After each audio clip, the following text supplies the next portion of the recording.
Pinangat na ayungin sa bawang at sa dahon ng ampalaya. Grabe, pagkasarap talaga nito. Kung napanood mo yung video ko kahapon na pinaksiw na ayungin, grabe, sirang-sira ang diet ko. Mas lalo ngayon, paborito ko yung dahon ng ampalaya. Masarap din naman yung pinangat sa bawang, lalagyan mo ng kunting mantika tapos pipigaan mo ng kalamansi. Grabe, pagkakasarap nun. Dahil season din ng ampalaya ngayon, mas gugustuhin ko yung ampalaya dahil gamot pa to. Ikaw ba, boss idol and madam, nakatikim ka na rin ba ng pinangat na ayungin sa bawang at sa dahon ng ampalaya? I-comment mo naman dyan kung kumakain ka din ng lutong ganito. So paano ba yun mga boss idol? Tara, magluto tayo.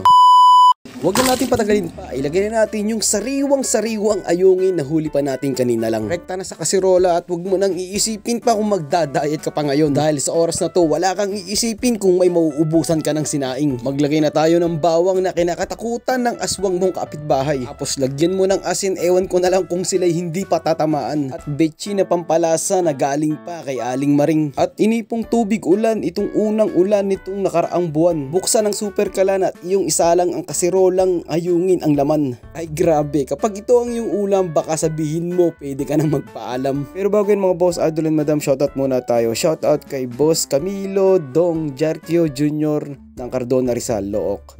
And shoutout kay Boss Edgar Sipcon from Santa Rosa, Laguna. And shoutout din kay Boss Alvin Villamor from Binangonan.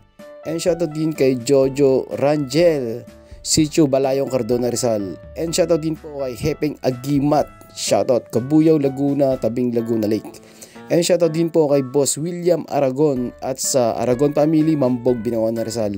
And shoutout din po kay Julie Binaluyo Serrero from Mahabang Parang. So yun lang mga boss idol, shoutout sa inyong lahat. At yun nga mga boss idol, nakita nyo naman pagkatapos ng isang kulo, naglagay ako ng isang katutak na dahon ng ampalaya. Grabe, napakasarap nito, walang kapait-pait. So yun lang mga boss idol, kung bago ka pa lang sa channel na to at di ka pa nakapollow, baka naman pakipollow ng page natin. So yun lang mga boss idol, ako si Craps TV at ako si Talim Island Pride, and thank you so much for watching. Ito ang pinangat na ayungin sa bawang at dahon ng ampalaya. Bye bye.